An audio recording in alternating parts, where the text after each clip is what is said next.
Welcome to Tales of Wonder. I'm Mardell. Season 1 isn't quite over yet. Here's a bonus book for you. It's called Granny's Wonderful Chair by Frances Brown. I hope you'll enjoy it. Chapter 1, Introductory. In an old time, long ago, when the fairies were in the world, there lived a little girl, so very fair and pleasant of look that they called her Snowflower. This girl was good as well as pretty. No one had ever seen her frown or heard her say a cross word, and young and old were glad when they saw her coming. Snowflower had no relation in the world but a very old grandmother called Dame Frostyface. People did not like her quite so well as her granddaughter, for she was cross enough at times, though always kind to Snowflower. They lived together in a little cottage, built of peat and thatched with reeds, on the edge of a great forest. Tall trees sheltered its back from the north wind, and the midday sun made its front warm and cheerful. Swallows built in the eaves, and daisies grew thick at the door. But there were none in all that country poorer than Snowflower and her grandmother. A cat and 2 hens were all their livestock. Their bed was dry grass, and the only good piece of furniture in the cottage was a great armchair with wheels on its feet, a black velvet cushion, and many strange carvings of flowers and fairies on its dark oaken back. On that chair Dame Frostyface sat spinning from morning till night, to keep herself and her granddaughter, while Snowflower gathered sticks for the fire, looked after the hens and the cat, and did whatever else her grandmother bade her. There was nobody in that part of the country could spin such fine yarn as Dame Frostyface, but she spun very slowly. Her wheel was as old as herself, and far more worn out. Indeed, the wonder was that it did not fall to pieces. So what the dame earned was very little, and their living was scanty. Snowflower, however, felt no want of good dinners or fine clothes. Every evening, when the fire was heaped with the sticks she had gathered till it blazed and crackled up the cottage chimney, Dame Frostyface set aside her wheel and told her a new story. Often did the little girl wonder where her grandmother had gathered so many stories, but she soon learned that. One sunny morning, at the time of the coming of the swallows, the dame rose up, put on the gray hood and cloak in which she carried her yarn to the fairs, and said, "My child, I am going on a long journey to visit an aunt of mine who lives far in the north country. I cannot take you with me, because my aunt is the crossest woman alive, and never liked young people. But the hens will lay eggs for you, and there is barley meal in the barrel. And as you have been a good girl, I'll tell you what to do when you feel lonely. Lay your head gently down on the cushion of the armchair and say, 'Chair of my grandmother, tell me a story.' The chair was made by a clever fairy who lived in the forest when I was young, and she gave it to me because she knew nobody could keep what they got hold of better than I could. Remember, you must never ask a story more than once in the day. If there is any need to travel, you have only to seat yourself in it and say, 'Chair of my grandmother, take me such a way.' It will carry you wherever you wish. Then mind to oil the wheels before you set out, for I have sat on it these 40 years in that same corner." Having said this, Dame Frostyface set forth to see her aunt in the north country. Snowflower gathered wood for the fire and looked after the hens and cat as she had always done. She baked herself a cake or two of the barley meal, but when evening came, the cottage looked lonely. Then Snowflower remembered her grandmother's words, and laying her head gently down, she said, "Chair of my grandmother, tell me a story." Hardly were the words spoken when a clear voice from under the velvet cushion began a new and most wonderful tale, which surprised Snowflower so much that she forgot to be afraid. After that, the good girl was lonely no more. Every morning she baked a barley cake. Every evening the chair told her a new story. But she could never find out to whom the voice belonged, though Snowflower showed her thanks by keeping bright the oaken back and dusting the velvet cushion, till the chair looked as good as new. The swallows came and built in the eaves, and the daisies grew thicker than ever at the door. But great troubles fell upon Snowflower. In spite of all her care, she forgot to clip the hens' wings, and they flew away one morning to visit their friends the pheasants, who lived far in the forest. The cat went away to see its friends. The barley meal was eaten up, except 2 handfuls, and Snowflower had often looked out in the hope of seeing the gray cloak. But Dame Frostyface did not come back.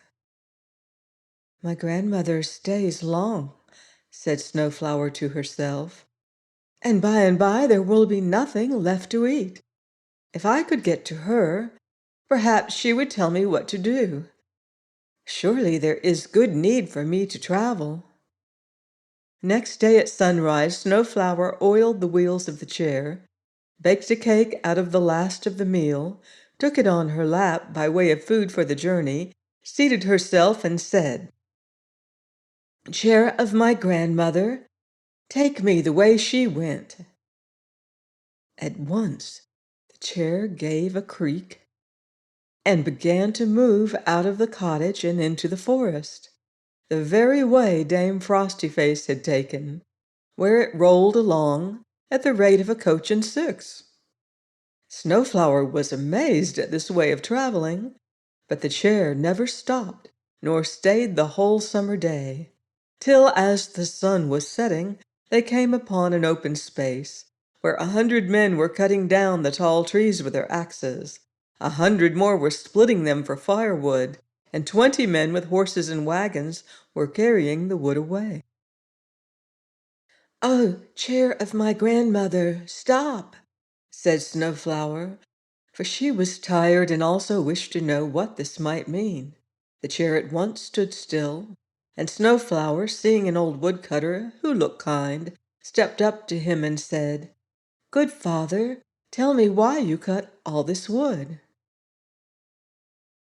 "Where do you live," replied the man, "that you have not heard of the great feast which King Winwealth means to give on the birthday of his only daughter, Princess Greedelind? It will last for 7 days. Everybody will be feasted, and this wood is to roast the oxen and the sheep, and the geese and the turkeys, amongst whom there is great sorrow throughout the land." When Snowflower heard that, she could not help wishing to see, and perhaps to share in such a noble feast, after living so long on barley cakes. So seating herself, she said, "Chair of my grandmother, take me quickly to the palace of King Winwealth." The words were hardly spoken when off the chair started through the trees and out of the forest, to the great surprise of the woodcutters, who, never having seen such a sight before, threw down their axes, left their wagons, and went after Snowflower to the gates of a great and splendid city, having strong walls and high towers, and standing in the midst of a wide plain covered with cornfields, fruit gardens, and villages. It was the richest city in all the land. People came from every part of the land to buy and sell, and there was a saying that they had only to live 7 years in it to make their fortunes. Rich as they were, however, Snowflower had never seen so many discontented, greedy faces as looked out from the great shops, grand houses, and fine coaches when her chair rattled along its streets. Indeed, the people of that city were not much thought of for either good nature or honesty. But it had not been so when King Winwealth was young, and he and his brother, Prince Wisewit, governed the land. Prince Wisewit knew the whole art of governing, the tempers of men, and the powers of the stars. Moreover, he was a very clever man, and it was said of him that he could never die or grow old. In his time, there was neither discontent nor sickness in the city. Strangers were kindly treated without price or questions. Then no one went to law against his neighbor, and no one locked his door at night. The fairies used to come there at May Day and Michaelmas, for they were Prince Wisewit's friends, all but one, called Fortunetta, a short-sighted but very cunning fairy who hated everybody wiser than herself, and above all the prince, because she could never cheat him. There was peace and pleasure for many a year in King Winwealth's city, till one day at midsummer Prince Wisewit went alone in the forest in search of a strange plant for his garden, but he never came back, though the king with all his guards looked for him far and near. No news was ever heard of him. When his brother was gone, King Winwealth grew lonely in his great palace, so he married a princess called Wantall and brought her home to be his queen. This princess was neither handsome nor pleasant. People thought she must have gained the king's love by the charms she worked, for her whole dowry was a desert island with a huge pit in it that could never be filled, and she was so greedy that the more she got, the greedier she grew. In course of time, the king and queen had an only daughter who was to be the heiress of all the kingdom. Her name was the Princess Greedalind, and the whole city were at that time preparing to keep her birthday. Not that they cared much for the princess, who was very like her mother both in looks and temper, but being King Winwealth's only daughter, people came from far and near to the feast, and among them strangers and fairies who had not been there since the day of Prince Wisewit. There was a great stir about the palace, a most noble building, so large that it had a room for every day in the year. All the floors were of beautiful dark wood, and all the roofs of silver, and there was such a large number of golden dishes used by the household that 500 men kept guard night and day, lest any of them should be stolen.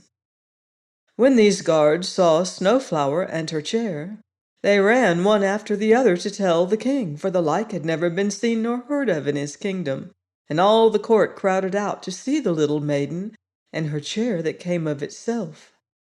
When Snowflower saw the lords and ladies in their fine robes and splendid jewels, she began to feel ashamed of her own bare feet and linen gown. But at length, taking courage, she answered all their questions and told them everything about her wonderful chair. The queen and the princess cared for nothing that was not gilt. The people of the court had learned to do the same, and all turned away in great scorn, except the old king who, thinking the chair might amuse him sometimes when he got into low spirits, allowed Snowflower to stay and feast in his worst kitchen. The poor girl was glad of any place, though nobody made her welcome. Even the servants looked down upon her bare feet and linen gown. They would give her chair no room but in a dusty corner behind the back door, where Snowflower was told that she might sleep at night and eat up the scraps the cook threw away. That very day the feast began, It was fine to see the great crowds of coaches and people on foot and on horseback who came to the palace and filled every room according to their rank. Never had Snowflower seen such roasting and boiling. There was wine for the lords, and ale for the common people, music and dancing of all kinds, and the best of gay dresses. But with all the good cheer, there seemed little joy, and a great deal of ill humor in the palace. Some of the guests thought they should have been feasted in grander rooms. Others were vexed to see many finer than themselves. All the servants were very displeased because they did not get presents. There was somebody caught every hour stealing the cups, and a great number of people were always at the gate shouting for goods and lands, which Queen Wantall had taken from them. The guards were always driving them away, but they came back again and could be heard plainly in the highest hall. So it was not wonderful that the old king's spirits were very low that evening after supper. His page, who always stood behind him, seeing this, reminded his majesty of the little girl in her chair. "It is a good thought," said King Winwealth. "I have not heard a story this many a year. Bring the child in the chair at once." The page sent someone to the first kitchen, who told the master cook. The master cook told the kitchen maid. The kitchen maid told the dust boy, and he told Snowflower to wash her face, rub up her chair, and go to the highest hall, for the great King Winwealth wished to hear a story. Nobody offered to help her, but when Snowflower had made herself as smart as she could with soap and water, and rubbed the chair till it looked as if dust had never fallen on it, she seated herself and said, "Chair of my grandmother, take me to the highest hall." At once the chair marched in a grave and courtly manner out of the kitchen, up the staircase, and into the highest hall. The chief lords and ladies of the land were feasting there, besides a great many fairies and noble people from far-off countries. There had never been such company in the palace since the time of Prince Wisewit. Nobody wore less than the finest satin. King Winwealth sat on his ivory throne in a robe of purple velvet, stiff with flowers of gold. The queen sat by his side in a robe of silver cloth, clasped with pearls. But the Princess Greedalind was finer still, the feast being in her honor. She wore a robe of cloth of gold, clasped with diamonds. Two waiting ladies in white satin stood, one on either side, to hold her fan and handkerchief, and two pages in gold lace livery stood behind her chair. With all that, Princess Greedalind looked ugly and spiteful. She and her mother were angry to see a barefooted girl in an old chair allowed to enter the highest hall. The supper table was still covered with golden dishes and the best of good things, but no one offered Snowflower a morsel. So, having made an humble bow to the king, the queen, the princess, and the good company, most of whom hardly noticed her, the poor little girl sat down upon the carpet, laid her head on the velvet cushion, as she used to do in the old cottage, and said, "Chair of my grandmother, tell me a story."